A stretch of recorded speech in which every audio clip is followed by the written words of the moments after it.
सुषमा जी, ये कैसी परिस्थिति है? मुकेश जी की बातों से लग रहा है कि बीजेपी खत्म हो रही है और चुनाव के नतीजों से लग रहा है कि कांग्रेस मुक्त भारत की तरफ 2 कदम और बढ़ रही है, जो नारा वो लगा रहे थे 2 साल से। देखिए, जो ये कह रहे हैं ये तो मतलब 2 साल के बाद के जो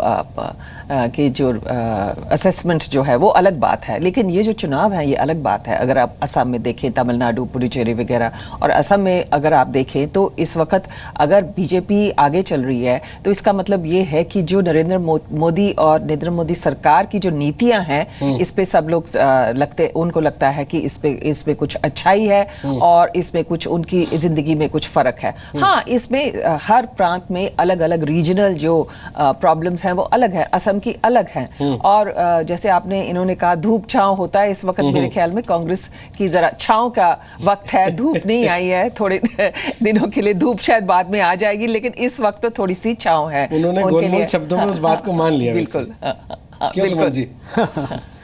दरअसल रामचंद्र गुहा जी ने शायद 2 साल पहले लिखा था कि कांग्रेस के लिए बड़ा संकट का समय है, ये तो इस पार्टी को आमूलचूल परिवर्तन करना पड़ेगा, ये जो परिवार का नेतृत्व है इसको बदलना पड़ेगा। तो मुझे लगता है कि शायद कांग्रेस जो एक बहुत बड़े ट्रांसफॉर्मेशन के दौर पे गुजर रही है, उसके संकट बाहरी कम है, उसके आंतरिक बहुत ज्यादा हो गए संकट, जो मुझे जी मुझे ये लगता है कि ये जो चुनाव है इसके बाद शायद उनका अंदर का कोई कुछ मंथन होना चाहिए, सोच होना चाहिए कि जैसे जो आपके लीडर्स हैं, तरुण गोगोई जैसे हैं, अब अगर तरुण गोगोई ने पहले ही जो उनके जवान जो कांग्रेस के नुमाइंदे थे वहाँ पर असम में, उनको कुछ जगह दी होती तो शायद ये वक्त देखने को नहीं आता हो सकता है कि कांग्रेस में उनका पहला 20 साल का वो उनका टर्म हो जाता है। मुझे लगता है कि कांग्रेस के साथ एक बहुत बड़ा चैलेंज आ गया कि वो विचारधारा भी परिवार हो गया, परिवार भी विचारधारा हो गया। तो अब इनके बीच डिफरेंशिएट करना पार्टी वर्कर्स के लिए बड़ा मुश्किल होता जा रहा है कांग्रेस के अंदर। चलिए अभी इस पे और चर्चा करेंगे, उसके पहले एक बार कलकत्ता चलते हैं। हमारे साथ सोमनाथ सिंगरॉय हैं जो कि टीएमसी के समर्थक हैं। सोमनाथ जी, बधाई के लिए तो थोड़ा मैं इंतजार करना चाहूंगा कि अब जब नतीजे आ जाएं, रुझान आने लगे, उसके बाद आपको बधाई देंगे, लेकिन आपने भी कुछ तैयारी की है? जैसे बीजेपी दफ्तर में चल रही है गुवाहाटी में, मिठाई बन गई, लड्डू तैयार है? नहीं, देखिए, कॉन्फिडेंट और ओवर कॉन्फिडेंट में फ़र्क होते हैं। अभी क्या हुआ, आप लोग का जो एग्जिट पोल आया उसमें सब दिखाया, लेकिन पूरा रिजल्ट आने दीजिए, इसका बाद ही पूरा हिसाब होगा। क्यों? आप देखिए ये इलेक्शन तो वेस्ट बंगाल में थोड़ा अलग टाइप का हुआ। कैसे अलग टाइप का हुआ?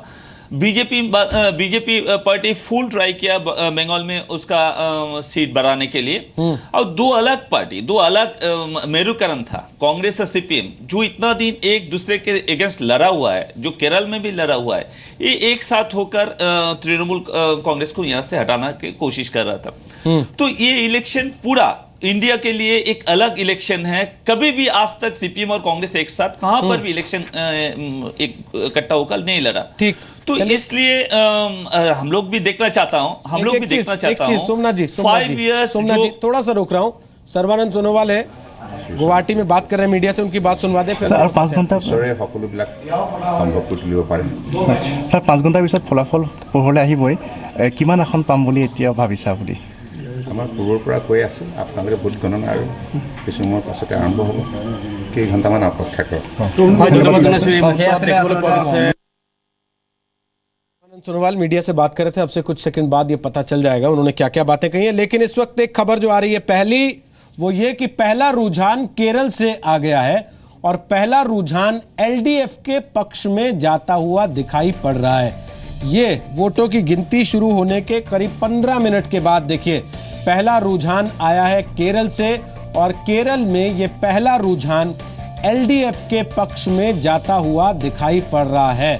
वहाँ वैसे भी जो एग्जिट पोल थे वो ये कह रहे थे कि इस बार लेफ्ट की वापसी हो जाएगी, तो खाता भी खुल गया। देखिए एलडीएफ के पक्ष में रुझान वहाँ पर आता हुआ दिखाई दे रहा है पहला।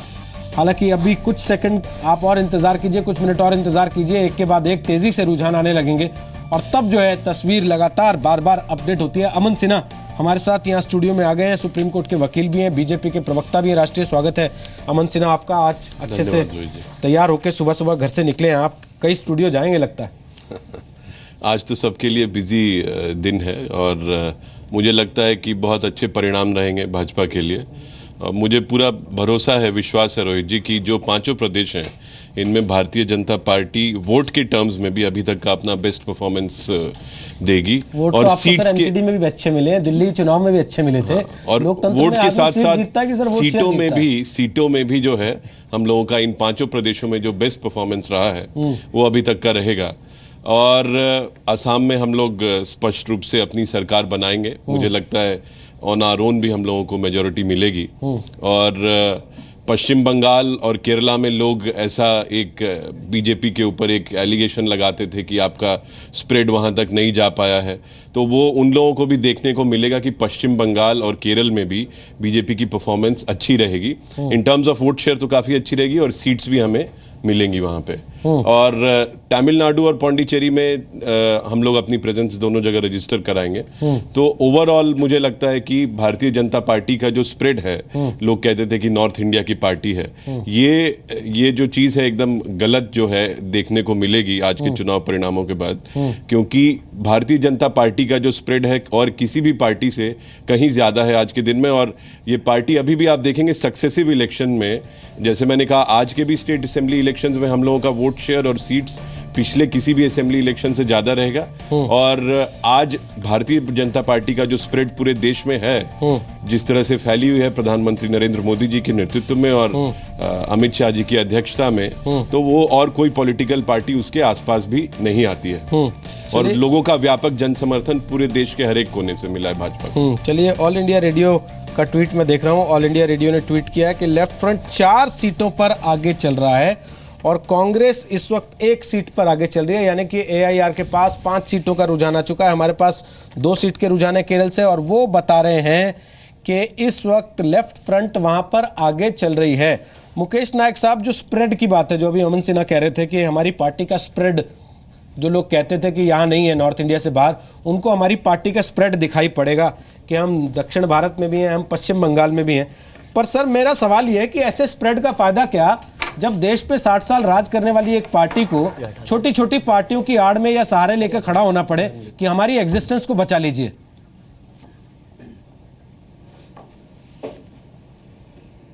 कांग्रेस पार्टी पूरे देश में है, पूरे देश में हमारे असंख्य कार्यकर्ता हैं, हमारा संगठनात्मक ढांचा है, हम सब राज्यों में चुनाव लड़ते हैं।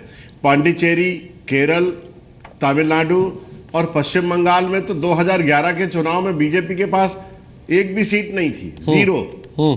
और जिस हिसाब से उन्होंने पश्चिम बंगाल में ताकत लगाई है बीजेपी ने, जिस हिसाब से उन्होंने केरल में और तमिलनाडु में और पांडिचेरी में शक्ति लगाई है, देखना है कि क्या स्प्रेड किया है उन्होंने, ये देखना है हमें। क्योंकि इन राज्यों में तो उनका कोई जनाधार है, न उनके पास कोई ऐसे सही व्यक्ति सही स्थान पर है, न कोई परसेप्शन उनके बारे में कोई अच्छी है इन राज्यों में। तो दिलचस्प होगा ये देखना, नतीजे आने लगे हैं कि उन्होंने क्या स्प्रेड किया है, क्या उनका विस्तार हुआ है, ये देखना है। नतीजे आने दीजिए, फिर अपन इस पर बातचीत करेंगे। चलिए, केरल से 5 रुझान आ गए, मैं आप पूरा कर लीजिएगा, मैं बता दूं बस। 5 रुझान आ गए केरल से। 3 एलडीएफ, 1 यूडीएफ, 1 अन्यों के खाते में जाता हुआ दिखाई दे रहा है। शुरुआती रुझान सबसे तेज गति से केरल से ही हमारे पास आने शुरू हुए हैं। 5 रुझान है, 5 में 3 पर एलडीएफ आगे चल रही है, 1 यूडीएफ और 1 अन्य। आप जवाब देना चाहते हैं? रोहित जी, केरल के रुझान आपने बताए, केरल में भी कांग्रेस की सरकार थी।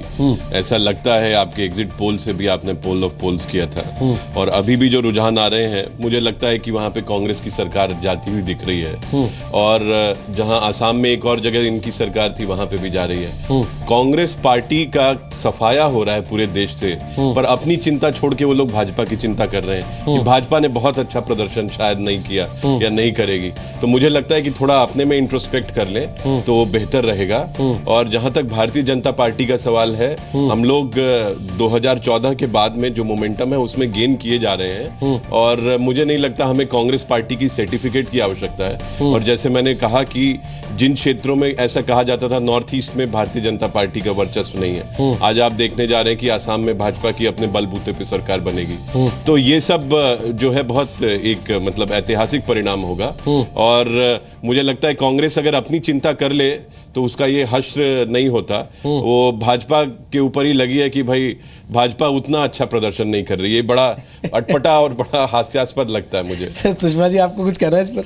देखिए इनका जो अमन सिन्हा जी ने कहा फुटप्रिंट के बारे में, ये अभी भी बीजेपी का फुटप्रिंट जो है वो इतना बड़ा नहीं है जितना आप हालांकि हमने कहा कि कांग्रेस का अभी छांव में है, धूप में नहीं है, लेकिन कांग्रेस को देखिए वेस्ट बंगाल में बहुत बड़ा अभी भी उनकी पकड़ है, केरला में अभी इनकी सरकार थी और वहां पर तो खैर कहते हैं यो इलेक्शंस कि एक बार एलडीएफ और दूसरी तरफ यूडीएफ, तो और कांग्रेस ने वहां पर तमिलनाडु में भी उनके हमेशा टाई अप रहा है या एडीएमके या डीएमके के साथ किसी ना किसी पार्टी के साथ, तो उनका ये जो कांग्रेस का जो फुटप्रिंट है, हालांकि उनके अब देखें कि उनके सरकारें गिर रही हैं और वो उनकी जो वोट शेयर थोड़ा घट रहा है, लेकिन फुटप्रिंट उनका बहुत बड़ा है। और नॉर्थ ईस्ट में ठीक कहा अमन सिन्हा जी ने, अभी वो अरुणाचल में आ गए हैं और असम में अब देखना क्या है क्या होगा, लेकिन अभी भी बीजेपी का फुटप्रिंट इतना बड़ा नहीं है जितना कांग्रेस का। चलिए एक बार नॉर्थ ईस्ट की आपने बात की, नॉर्थ ईस्ट में आपको एक अच्छी खबर दे देता हूँ। गुवाहाटी में रवि त्रिपाठी मौजूद है और मुझे बताया गया क्षेत्रीय चैनल जो वहाँ के खबरें दिखा रहे हैं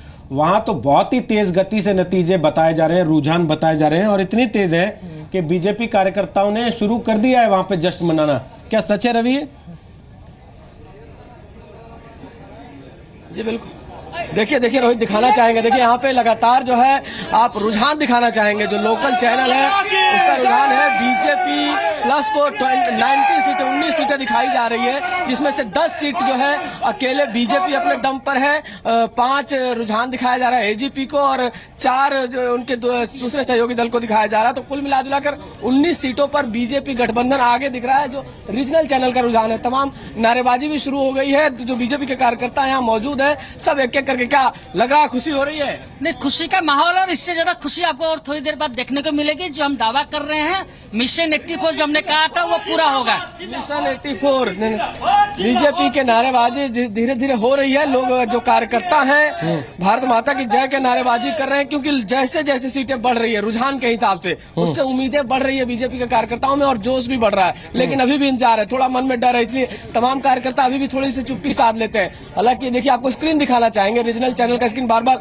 ब्लैक आउट हो रहा है, ये स्क्रीन पे साफ साफ है जो लीडिंग है उसमें बीजेपी 10 है, एजीपी 5 है, बीपीएफ जो बोडो फ्रंट है वो 4 है, तो कुल मिला के 19 सीटों पर लीड दिखाया जा रहा है और ये कहीं ना कहीं बीजेपी कार्यकर्ताओं में जो नारेबाजी के लिए, जश्न के लिए काफी, आप देखिए बीजेपी के जो वर्कर हैं लगातार नारेबाजी कर रहे हैं और नारेबाजी करके सेलिब्रेट कर रहे हैं। हालांकि अभी भी बीजेपी के लोगों में कुछ जो सीनियर लीडर्स हैं उनमें इस बात का डर है, मैंने बार बार कहा कि दूध का जला छाछ भी फूंक फूंक कर पीता है, नहीं निश्चित तौर पर अभी चिंता उनको करनी पड़ेगी, साफ संकेत चैनल ने डंडी तो नहीं मार दी है या फिर बाद में वोटर डंडी तो नहीं मार देगा जो लेट खुलेंगी पिछली बार की तरह, इसलिए निश्चित तौर पर उनका डर लाजमी है। रवि आप रहिएगा हमारे साथ, वहां नारे लग रहे हैं हम सुन पा रहे हैं, वापस आते हैं आपके पास और बात करेंगे।